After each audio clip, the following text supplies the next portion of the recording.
Again, welcome to the late edition on Ghana Television, still the only station with nationwide coverage. I am Suyoko Kwakutre. In the headlines, Liberian President Ellen Johnson Sirleaf in the country for two-day visit. Vice President calls for better management of the Gates Fund. And Niger names new military leader. Now the news in detail. The Liberian President, Mrs. Ellen Johnson Sirleaf, has arrived in the country for a two-day state visit. She was met at the airport by President Mills. The two leaders have held bilateral talks aimed at strengthening the existing relations between the two countries.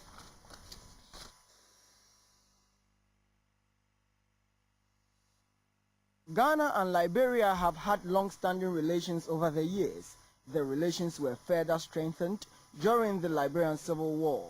Many Liberians took refuge in the country, where they were resettled at Bujuburam in the central region. Ghana joined hands with the regional grouping, ECOWAS, to broker peace among the warring factions, which eventually led to the end of the protracted civil war. Since President Ellen Johnson Sirleaf came into power in 2006, she has not relented on improving on the already cordial relations between the two countries. Apart from contributing a peacekeeping force to Liberia, Ghana has helped Liberia in restoring Military Academy in Ghana. This is the second visit of President Johnson Sirleaf to the country. Muto Bibini Muto reporting. In a related development, Ghana and Liberia have resolved to strengthen bilateral relations between them.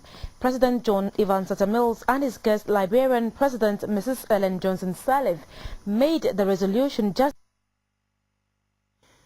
The visiting Liberia president is no stranger to Ghana. She has visited Ghana a number of occasions since assuming office as president. Relations between Ghana and Liberia dates back to several years. The bond became much stronger during the trying moments in Liberia in the 1990s. Liberia was thrown into a civil war for over 10 years. And every effort is being made by President Johnson Sirleaf to clean the slate and forge a better life for Liberians. I believe that this is now the time to even work more closely with one another.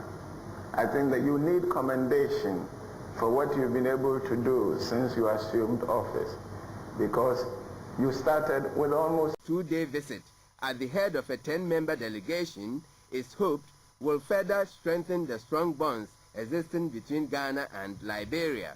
But I do want you to know that we appreciate the fact that we are here, that we have this opportunity to thank you. The hosting of our people, you were able to give them refuge. End of her first term in office, Mrs. Johnson Sirleaf is striving hard to normalize things in Liberia to make life meaningful for Liberians. Justice Aban, reporting for Ghana Television News.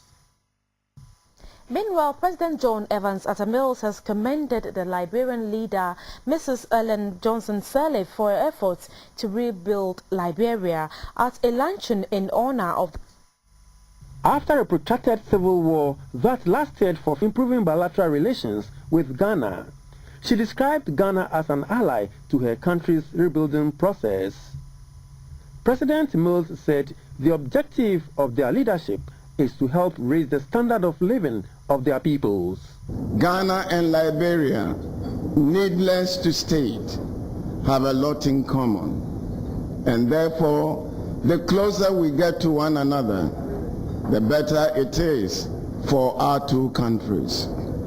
During our discussions earlier this morning, I assured Her Excellency of our full cooperation. I've assured her that we'll work together in order to help achieve our common objective.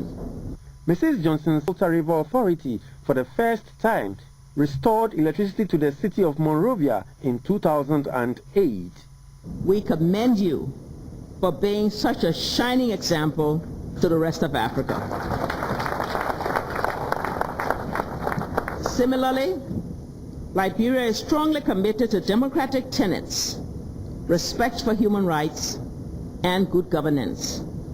As we make strides to build upon our pledging peace and democracy, we have pursued as the core of our foreign policy good neighborliness with the countries of our region. Domestically, we remain seized of the Herculean task of reconciliation, reconstruction, and national renewal. Our national agenda remains focused on rebuilding our shattered economy and social infrastructure, as well as seeking job opportunities for our citizens.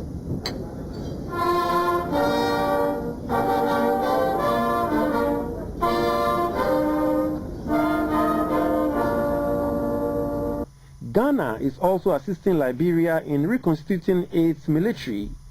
This shows how strong the relationship between Liberia and Ghana is. For GTV News, Daniel Kwaku reporting. The Vice President John Mahama has urged participants include members of the Get Fund Board of Trustees and heads of educational institutions. For the past 9 years, the Get Fund has disbursed about 923 million Ghana cedis to educational institutions. More than 70% of this has gone to public tertiary institutions, especially the universities. Basic schools, regarded as the foundation for the country's future development, have received only 17% of the fund. Technical and vocational institutions receive the least attention. Statistics from the Educational Ministry indicate that about 4,000 pupils in basic schools are still learning under trees, while close to 5,000 are being taught in very old and almost broken down buildings. The Get Fund is now in deficit because, on certain occasions, the Ministry of Finance releases sums greater than what Parliament has approved. During the 2008 fiscal year, the Get Fund ran into the Board of Trustees. Dr. Kobneje also called for a roadmap that would bring efficiency in the administration of the fund. The opening discussions showed a lack of clarity in the specific roles of the Get Fund administration and the Ministry of Education. The Minister of Education, Mr. Alex Tete Enyo, called for a harmonious relationship between the various institutions in charge of the fund to enable them to administer it effectively. A legislative instrument which stakeholders agree is a magic wand that will bring sanity in the management of the Get Fund is at its draft stage. Final decisions taken at the forum will be factored into the draft legislative instrument that will be laid before Parliament for endorsement. There was drama at today's parliamentary proceedings. The minority boycotted the sit-in in solidarity with a social commentator. Before the start of today's proceedings, the minority held a news conference to announce their decision to boycott the day's proceedings until Nana Dakwa was released. Accordingly, we call on the authorities to cause Nana Dakwa to be immediately released or effect the arrest of those persons whose names we have mentioned.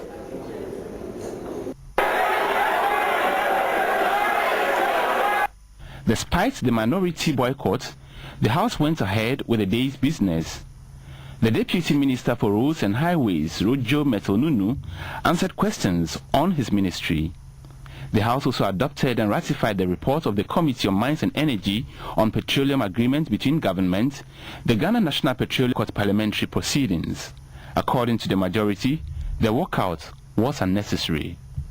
I also want to take this opportunity to appeal to my colleagues in the minority to rescind their decision and to come back on Tuesday for us to continue with the parliamentary business. It is totally their constitutional and fundamental right to express their opinions as they did, but if there is no legal basis for a boycott, I think also it's unconstitutional, it's unlawful, it is wrongful, it is undemocratic for them to continue to be on that boycott. Mills has assured Ghanaians of his unflinching respect for the rule of law and the principles of separation of powers and